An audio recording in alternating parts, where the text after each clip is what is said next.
여호와의 사자. 모세가 양을 치러 호렙산에 갔다가 떨기나무가 불에 타는 광경을 보았다. 성경에서 호렙산과 시내산은 동일시된다. 몇몇 구절에서 호렙이 더 넓은 지역을 가리키는 명칭으로 보이지만 둘의 구분은 큰 의미가 없다. 엘리야는 갈멜산에서 바알 사제들을 물리친 후 이세벨을 두려워해 호렙산으로 피신했고 사도 바울도 다메섹 도상에서 예수님을 만나 회심한 후 이 산을 찾은 바 있다. 일찍이 모세는 갈대상자에 실려 떠내려가다가 애굽 공주에 의해 건짐을 받았다.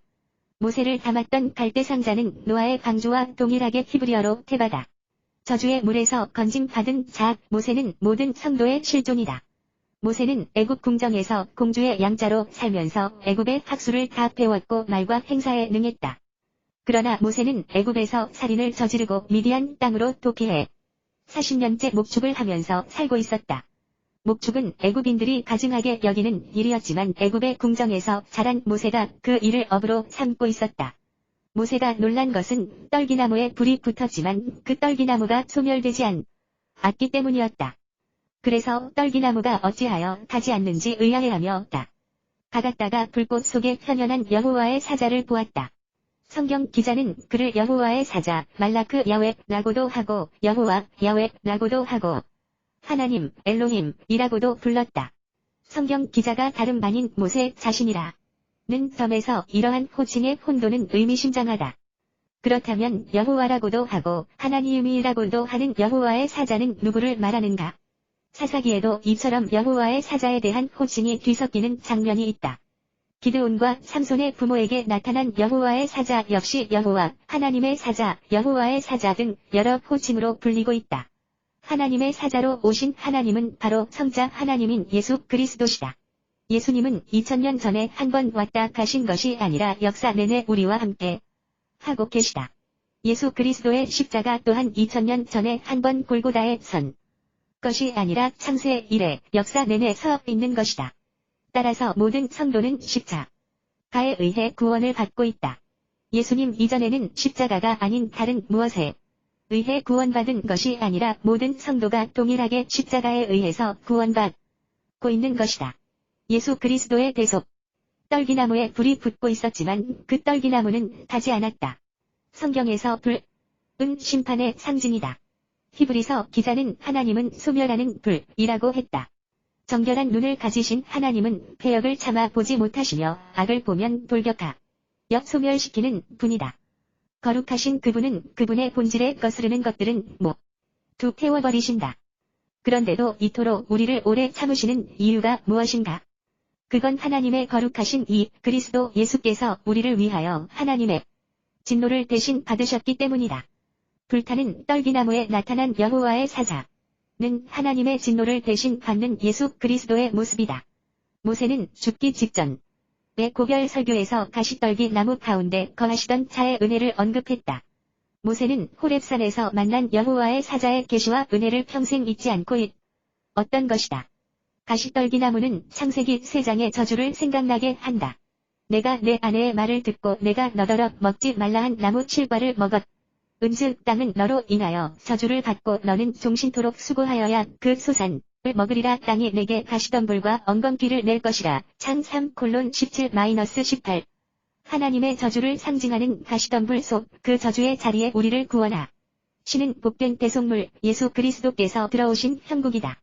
의인은 없나니 나도 없고 죄의 삭은 사망이므로 모든 인간이 하나님의 진노의 불에 소멸되어야 하지만 예수 그리스도가 우리 대신 그 불심판을 감당하셨으므로 우리가 건짐을 받는 것이다. 우리는 우리의 업적과 공로 덕분이 아니라 오직 그 대속의 은혜로 산다. 가시덤불에 나타나신 예수 그리스도는 하나님의 거룩한 진노의 불꽃 맹렬한 화염에 삼켜지고 있었다. 그러나 그분은 우리가 받아야 할 저주의 자리에서 홀로 순환받으면서도 우리의 구원을 말씀하고 계셨다. 여호와께서 이르시되 내가 애굽에 있는 내 백성의 고통을 분명히 보고 그들이 그들의 감독자로 말미암아 부르짖음을 듣고 그 근심을 알고 내가 내려가서 그들을 애굽인의 손에서 건져내고 그들을 그 땅에서 인도하여 아름답고 광대한 땅 젖과 꿀이 흐르는 땅 곧 가나안 족속, 헷 족속, 아모리 족속, 브리스 족속, 히위 족속, 여부스 족속의 지방에 데려가 여하노라 출 3:7-8 내가 내려가서 란 말씀은 이스라엘의 출애굽만이 아니라 예수 그리스도의 성육신과 성령의 강림까지 담은 언약의 말씀이었다. 가시나무의 기름 부음. 가시떨기나무는 예수 그리스도에게 속한 이스라엘 민족을 가리키기도 한다. 예수 그리스도가 모세에게 나타나신 때는 히브리 사람들이 애굽의 수 풀무불 속에서 고생하던 때였다. 요셉을 알지 못하는 새 왕이 일어나 애굽을 다스리게 되자 이스라엘 족속은 큰 시련을 겪게 됐다. 새 왕은 이스라엘 자손의 숫자가 많고 강한 것을 염려했고 전쟁이 일어날 때 그들이 대적과 연합할 것을 두려워했다. 이에 이스라엘 족속은 국보성 비돔과 라암셋 건축에 고된 노역에 동원됐다. 사랑하는 자들아 너희를 시련하려고 오는 불시험을 이상한 일 당하는 것 같이 이상히 여기지 말고 백전 4시 12분 뜨거운 불시험이 400년 동안 그들을 태우고 있었지만 그들은 소멸되지 않았다. 핍박의 불이 뜨겁게 타올랐지만 그들은 보존됐다. 그리스도께서 스스로 불타는 떨기나무에 계신 것 같이 이스라엘과 함께 계셨기 때문이다. 바벨론의 불가마 속에서 새 히브리인과 함께 계셨던 것처럼 예수 그리스도께서 친히 그들과 함께 고난을 겪어주시면서 불시험의 모든 기간 동안 이스라엘을 보존해 주셨다. 가시떨기나무, 곧 가시나무는 아무 쓸모도 없고 저주받은 우리를 가리키는 소품이기도 하다. 가시나무는 뗄감으로도 겨우 쓸까 말까 할 정도로 이용 가치가 없다. 무익한 종이며 죽은 흙, 마른 벽 같은 존재다. 그런데 그 가시나무, 곧 조각목에 금이 둘러싸이면서 지성소에 들어가는 법궤가 되고 각종 기명이 된다. 보잘것없고 쓸모없는 조각목이 금으로 인해 함께 김화 되는 것이다. 성경에서 금과 기름은 같은 의미이다. 왕이나 선지자에게 기름 붓는다고 한다. 기름 부음은 성령 세례를 의미한다. 금과 기름은 공이 성령을 상징하는 소품이다. 가시나무를 금으로 싼다는 것은 성령과 말씀으로 우리를 덮어서 살려내는 것, 곧 구원을 설명하는 일이다. 쓸모없는 가시나무인 우리에게 예수 그리스도의 영이 부어지면 보잘것없는 질그릇에 보물이 담기면 우리는 비록 무가치하지만 존귀하신 그분으로 인해 우리 또한 그리스도와 하나님의 자녀가 되고 하늘의 백성이 되는 것이다. 국보성 비돔과 라암셋에서부터 이스라엘 백성들이 건축한 국보성 비돔과 라암셋은 나일강 하류 삼각 지역에 소재하며 요셉의 식구들이 정착한 곳엔 땅이 바로 이곳이다. 라암셋은 출애굽 여정의 출발점이기도 하다. 국보성이란 유사시에 대비해 국가의 식량과 무기를 비축해두는 성읍을 말한다. 비돔은 애굽어 페르아 톰에서 유래했으며 정의의 도시라는 뜻이다. 라암셋, 리아미세스은 태양신, 가 창조했다는 의미다. 인간들은 이 땅에서 세상 왕의 지배를 받으며 썩어질 양식을 쌓기 위해 지난다. 그러면서 이 땅의 평화와 정의를 외치며 인간다운 삶, 더 살기 좋은 사회의 건설을 지향한다. 그러나 그들은 그러한 일이 종과 노예의 상태임을 알지 못한다. 이스라엘의 애굽 노예 생활은 그걸 가르쳐 주는 일이다. 참된 평화는 인간 사이의 화해가 아니라 하나님과의 합일로만 이루어진다. 하나님과의 합일은 피조물의 자가 곧 자기 부인의 죽음과 전적인 순종에 의한 복속을 뜻한다. 이것이 그리스도와의 연합, 유니온 그리스도의 내용이다. 나는 죽고 그리스도만 사는 것이다.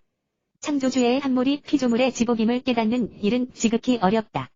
선악, 과를 먹고 스스로 하나님처럼 된 자들에게 있어 주체성의 상실은 죽음보다 더한 고통이기 때문이다. 하나님 아버지의 선하심을 아는 자, 그분이 나를 어떻게 취급해도 상관없다는 걸 믿는 자, 사랑하는 그분과 함께라면 비가 새는 판자집도 천국이 되는 자만이 그 죽음을 기뻐할 수 있다. 많은 신학자, 철학자, 뜻있는 자들이 세상의 평화와 정의로운 사회 건설을 외친다. 하버드대학교 교수이자 정치철학자인 마이클 샌델의 정의란 무엇인가 가 대단한 베스트셀러가 되기도 했다. 그러나 샌델 교수가 결론처럼 주장 또는 희망하는 공동체주의와 부의 재분배는 지상에서 이미 충분한 실험과 실패를 경험했다. 인류 역사 내내 수많은 체제와 사상과 이론들이 명멸하며 실험됐다. 그러나 최선과 최적의 방안은 등장한 바도 기대할 수도 없다. 이 땅에서 인간들 간의 평화와 정의는 절대적으로 불가능하다. 왜냐하면 그들의 근본이 탐심이기 때문이다. 상호이해의 만족에 따른 잠시의 동맹과 휴전은 가능하겠지. 만 어느 한쪽의 이익이 침해되거나 힘의 불균형이 감지되면 열전이건 냉전, 이건 즉시 전쟁에 돌입할 뿐이다. 이는 개인이나 국가가 다를 바 없다. 평화와 정의에 대한 노력을 포기하라는 말이 아니다. 진정한 평화와 정의가 무엇인지 바르게 알아 그분과의 화평을 이루고 그분의 의를 깨달아 그 의를 부여받는 것이 먼저라는 것이다. 창조주께서 세상과 인간을 지은 뜻을 올바로 아는 것이 최우선이며 최상의 가치다. 창조주가 주시는 영원의 기업, 영원의 생명을 알지 못한 채 그분이 배제된 유한한 이 세상의 낙원 건설이 무슨 의미가 있겠는가? 하나님을 제대로 알지 못하는 자들이 섬기는 우상의 정체는 오해된 하나님이다. 참빛을 보지 못함으로 그 빛의 모형인 태양을 붙잡는 것이다. 그리스도를 보지 못함으로 표적으로 오신 예수만 붙잡는 것이다. 하나님의 말씀을 담고 오신 예수님의 진리를 알지 못함으로 그분이 행하신 표적만 붙잡는 것이다. 그분 앞에 엎드리면 병을 고쳐주고 먹을 것을 주고 구원도 준다는 막연한 기대를 믿음으로 착각하고 있다. 나타난 표적을 통해 실제 진리를 깨닫지 못한 채 여전히 표적만 찾는 것이 악이고 음란이다. 예수께서 대답하여 이르시되 악하고 음란한 세대가 표적을 구하나 선지자 요나의 표적 밖에는 보일 표적이 없느니라. 마 12시 39분 두 마음의 탐심으로 선악을 판단하는 것이 악이며 하나님을 오해하는 것. 이 유일하고 참된 신랑인 하나님과 하나 되지 못한 간음이며 음란이다. 요나의 표적은 물고기 뱃속 곧 스올에서 3일 밤낮 죽었다가 부활하는 표적이다. 실제는 예수님의 십자가 죽음과 그리스도로의 부활 위로부터 거듭남이다. 오해된 하나님 곧 우상의 정체는 바로 인간 자신이다. 가짜 하나님인 신의 희망사항을 섬김의 대상에 투영시켜 자기의 의와 높아짐과 성취를 이루고자 하는 시도가 우상숭배며 모든 종교다. 나는 종교가 없는 무신로 자다라고 해봐야 소용없다. 무교는 특별히 지정한 대상 없이 자기 자신을 직접 믿는 상태다. 하나님을 떠난 인간들이 이 세상에서 자기 가치를 높이고 높여 스스로 구원에 이르려는 시도에 알기 쉬운 그림이 바벨탑 쌓기다. 바벨탑 건축의 실패에 하나님이 개입하신 것은 인간의 행위와 노력에 의한 자력 구원은 절대로 안 된다는 선언이며 가르침이다. 성도의 출애굽은 오해된 진리인 국고성 동과 라암셋에서 탈출해 약속의 땅까지 가는 과정이며 자기 숭배와 자기 왕에서 삐져나와 하나님 사랑의 신부로 지어지는 과정이다. 가시떨기 가운데 거하시던 자의 은혜. 구원을 위해 인간 쪽에서 내어놓을 수 있는 것은 아무것도 없다. 내가 가치 있는 존재여서 그럴 만한 자격이 있어서 하나님이 구원하셨다는 식의 생각은 착각이다. 그리스도가 은혜로 덮어주셔서 하나님이 내가 아닌 그리스도만 보고 하늘의 존재로 인정해 주셨다. 가시나무의 근원은 이러한 깨달음을 요구한다. 그 은혜로 지옥의 뗄감도 못 되는 내가 지극히 거룩한 지성소에 들어가는 법궤가 됐다. 가시나무 근원은 이러한 깨달음을 요구한다. 내가 왜 가시나무냐? 나는 백향목이고 금강송이다. 이렇게 주장하는 자들은 지성소로 들어가는 법궤가 될 수가 없다. 왜? 하나님이 그렇게 정하셨으니까? 백향목, 금강송이 아니라 조각목, 가시나무로 만들라고 정하셨으니까? 왜? 모를 보지 않고 마음을 보기로 하셨으니까? 하나님은 마음이 멋들어지게 아진 의인이 아니라 자기 부인의 죽음으로 보잘것없이 낮아진 죄인을 찾으신다. 예수 그리스도의 은혜와 가입이 없으면 우리는 다만 죽은 흙일 뿐이다. 그러나 우리 안에 예수 그리스도라는 보물이 담길 때 그로 말미암아 더불어 가치 있는 존재가 되고 그로 말미암아 덩달아 하나님의 자녀가 되고 천국 백성이 되는 것, 이것이 구원이다. 이는 전적으로 불타는 가시떨기나무 가운데 거하시던 자의 은혜다.